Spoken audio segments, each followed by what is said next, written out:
Hello dear friends, আজকে আমরা BSc forensic science নিয়ে আলোচনা করব। আমি শামীম আহমেদ আপনাদের সঙ্গে আছি। এবং বিএসসি ফরেনসিক সায়েন্স বা ফরেনসিক সায়েন্স কি এবং তার কোর সাবজেক্টগুলো কি কি, কেরিয়ার অপরচুনিটিস কি এবং কোন এন্ট্রান্সের মাধ্যমে আপনি চান্স পাবেন, পুরোটা কিন্তু ডিটেলস আলোচনা করব।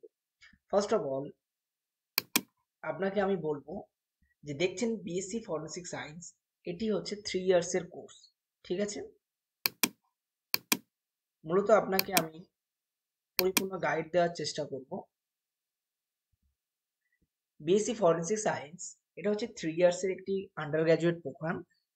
এই কোর্সটিতে ফোকাস করা হয় মূলত সায়েন্টিফিক যে প্রিন্সিপাল আছে এবং যে টেকনিক্স আছে, সেই টেকনিক্সের মাধ্যমে ক্রাইমের যে ইনভেস্টিগেট সেটা কিন্তু করা হয়।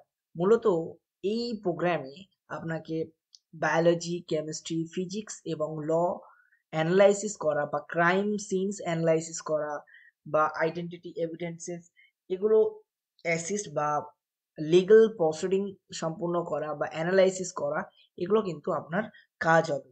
ঠিক আছে, এটা হচ্ছে বিএসসি ফরেনসিক সায়েন্স। এছাড়াও আপনি এই বিএসসি ফরেনসিক সায়েন্সে কি কি পড়বেন? Forensic science biology and serology, forensic chemistry and toxicology, criminal law and investigations, crime scene management, fingerprint analysis, forensics, ballistics and cyber forensics and DNA profiling এবং questionnaire document examinations। প্রথমেই বলে রাখি, এই BSc forensic science বা forensic science যারা পড়েন তাদের ছাড়া কিন্তু দেশে সিবিআই, ইডি এবং নার্কোটিক্স ডিপার্টমেন্ট এবং ক্রাইম ব্রাঞ্চ, যেখানে ইনভেস্টিগেট করা হয়, ঠিক আছে, এই সমস্ত মানে পুলিশ, হাই সিকিউরিটি যে এরিয়াগুলো বা হাই সিকিউরিটি দেওয়া হয় যেগুলোতে আফটার ক্রাইমে ইনভেস্টিগেশনে কিন্তু আহ, প্রচুর পরিমাণে কিন্তু গুরুত্বপূর্ণ ভূমিকা পালন করে। এই গ্র্যাজুয়েট করার পরে আপনি কিভাবে কাজ করতে পারবেন বা আপনার ক্যারিয়ার অপরচুনিটিস কি হতে পারে, সেটা কিন্তু নিয়ে আলোচনা করব। যেমন ক্রাইম ল্যাবরেটরিতে, পুলিশ ডিপার্টমেন্টে, আমি বলেছি আগে আপনাদেরকে, ফরেনসিক ল্যাবরেটরিতে, রিসার্চ ইনস্টিটিউটে, প্রাইভেট ডিটেকটিভ এজেন্সিসে অ্যান্ড সাইবার ক্রাইম ইউনিটসে, গভর্নমেন্ট অ্যান্ড প্রাইভেট সেক্টরে forensic expert and crime scene investigator অথবা ল্যাবরেটরি অ্যানালিটিক্স হিসাবে কিন্তু আপনাকে গুরুত্বপূর্ণ ভূমিকা পালন করবে। তো এই কলেজগুলো পরে বলবো, তার আগে আমি আপনাদেরকে একটু মনে করিয়ে দেব যে আপনারা কিভাবে এই কলেজগুলো পাবেন। মূলত আপনারা যারা এই কোর্সটি নিয়ে পড়তে চাইছো, মিনিস্ট্রি অফ হোম অ্যাফেয়ার্স এর ন্যাশনাল ফরেনসিক সায়েন্স ইউনিভার্সিটি পুরো অল ইন্ডিয়া বেসিস কিন্তু জুড়ে আছে। ঠিক আছে, এবার আপনাদেরকে বলবো যে এই ইউনিভার্সিটি থেকে ভর্তি হতে গেলে কিন্তু national forensic science admission test কিন্তু আপনাকে দিতে হবে, অর্থাৎ NAFSAT আপনাকে দিতে হবে। মূলত এখানে বেশ কিছু ক্যাম্পাস আছে, আপনাদেরকে শেয়ার করব। MSc forensic science, BSc forensic science, সেগুলো নিয়ে কথা বলবো। মূলত যে ক্যাম্পাসগুলো আছে এই ইউনিভার্সিটির, ন্যাশনাল ফরেনসিক সায়েন্স ইউনিভার্সিটির, গান্ধীনগরে আছে এবং 60 সিট আছে। এটা কিন্তু এমএসসি ফরেনসিক সায়েন্সের জন্য, যারা অলরেডি বিএসসি করে ফেলেছো তাদের জন্য কিন্তু। দিল্লিতে 40, গোয়াতে 40, ত্রিপুরাতে 30 এবং ভোপালে 30, এবং ফিস আছে কিন্তু সেমিস্টার ওয়াইজ 65,000 টাকা করে। ঠিক আছে, bachelor degree in science, forensic science অথবা মেডিসিন অথবা ইঞ্জিনিয়ারিং অথবা ফার্মাসি অথবা ডেন্টিস্ট অথবা আয়ুষ উইথ অ্যাটলিস্ট 55% মার্কস নিয়ে কিন্তু থাকলে আপনারাই কিন্তু আবেদন করতে পারবেন। ঠিক আছে, এনএএফটি অ্যাডমিশন টেস্ট কিন্তু হয়, এটা আপনারা খবর নেবেন। সিলেবাস থাকে ফিজিক্স, কেমিস্ট্রি, বায়োলজি এবং বেসিক্স অফ ফরেনসিক সায়েন্স। ঠিক আছে, ফরম্যাট অফ কোশ্চেন পেপার হচ্ছে 100 থাকে, মাল্টিপল চয়েস এবং নেগেটিভ মার্ক 0.25, এটা আপনারা জানেন।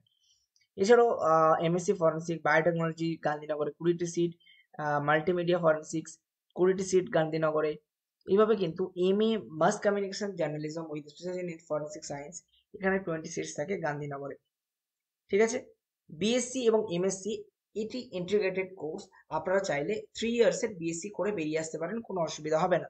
ঠিক আছে, গান্ধীনগরে 40 সিটস, দিল্লিতে 40, গোয়াতে 40, ত্রিপুরাতে 30 অ্যান্ড ধারওয়াড়ে 30 সিটস, 65,000 টাকা পার সেমিস্টার। এবং আপনি 10+12 পাস করে মিনিমাম 60% নাম্বার নিয়ে এবং NFAT national forensic science admission test আপনি যদি ক্র্যাক করতে পারেন, সে অনুযায়ী কিন্তু আপনাকে সিট মিলবে র্যাঙ্ক অনুযায়ী। এবং সিলেবাস যেগুলো থাকবে ফিজিক্স, কেমিস্ট্রি, বায়োলজি এবং mathematics 10+2, 30% world consist of reasoning এবং English, grammar, general knowledge and the basic computer science থাকবে কিন্তু, এবং নেগেটিভ মার্কস থাকছে এবং 100 এমসিকিউ এখানে থাকবে।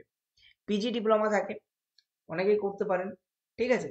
গান্ধীনগর থেকে করতে পারেন, দিল্লি থেকে করতে পারেন, ভোপাল থেকে করতে পারেন, পুনে একাডেমি থেকে করতে পারেন। 1 বছরের কোর্স থেকে 20,000 টাকা পার সেমিস্টার থাকে। এখানে প্রতি ইনস্টিটিউটের সিটস কিন্তু 20 করে, ঠিক আছে। পিজি ডিএনএ ফরেন্সিক্স এখানে ভোপাল, পুনে এবং গুয়াহাটি একাডেমি থেকে হয়। 20 করে আপনার কিন্তু সিটস থাকছে এবং 20,000 করে আপনার এখানে ফিস থাকছে, কিন্তু কোনো রকম এখানে এন্ট্রান্স টেস্টের কোনো ব্যবস্থা নেই, আপনারা চাইলে করতে পারেন। PG diploma crime scene management, এটা আপনি করতে পারেন। এবং PG diploma forensic journalism hybrid মোডে 1 বছরের গান্ধীনগর থেকে আপনি করতে পারেন। ব্যাচেলার ডিগ্রি থাকতে হবে এনি স্ট্রিমে, তাহলে আপনি করতে পারবেন। পিজি ডিপ্লোমা ফরেন্সিক ব্যাসেলস্ট গুয়াহাটি একাডেমি এবং মণিপুর একাডেমি, এখানে কিন্তু আপনি করতে পারেন। এমটেক সাইবার সিকিউরিটি গান্ধীনগরে এনএএফটির এক্সামের মাধ্যমে বা অ্যাডমিশন টেস্টের মাধ্যমে কিন্তু আপনি করতে পারেন। এবং এমটেক আর্টিফিশিয়াল ইন্টেলিজেন্স এবং ডাটা সায়েন্স এগুলো খুবই গুরুত্বপূর্ণ এবং স্যালারি কিন্তু খুবই হাই র্যাঙ্কের থাকে। এবং আমি অলরেডি আপনাদেরকে বলেছি যে আপনারা কি কি সেক্টরে কাজ করতে পারবেন। এমএসসি সাইবার সিকিউরিটি 2 বছরের গান্ধীনগর গোয়াতে আছে, গান্ধীনগরে 50 এবং 30 সিট আছে গোয়াতে। এগুলো আপনি জানতে হবে, আপনাকে গুরুত্বপূর্ণ হবে। এবং এনএফএটি এক্সাম দিতে হবে। এনএফটি এক্সাম নিয়ে আমি একটি গুরুত্বপূর্ণ আপডেটস এবং এরকমের স্লাইড শেয়ার করে আপনাদেরকে অলরেডি জানাবো, ঠিক আছে। প্রিপারেশন আমরা নিচ্ছি এইভাবে, কিন্তু প্রত্যেকটি কোর্সে কিন্তু এখানে উল্লেখযোগ্য আপডেটস কিন্তু আছে। এবং অনেকে চায় যে আমরা করতে পারবো কিনা, অনেকে যারা আর্টস ব্যাকগ্রাউন্ড থেকে আসে তারা করতে পারবেন কিনা, তারাও করতে পারবেন, কোনো রকম সমস্যা নেই। বেশ কিছু কোর্সেস আছে যেগুলো আপনারা চাইলে করতে পারবেন। তো এগুলো করতে হলে কিন্তু আপনাকে মূলত এছাড়াও আছে এখানে BA, MA criminology, BSc, MSc criminology and forensic science, আপনারা চাইলেই করতে পারেন, ঠিক আছে। আপনাদের ব্যাকগ্রাউন্ড কোনো ম্যাটার করে না, ঠিক আছে।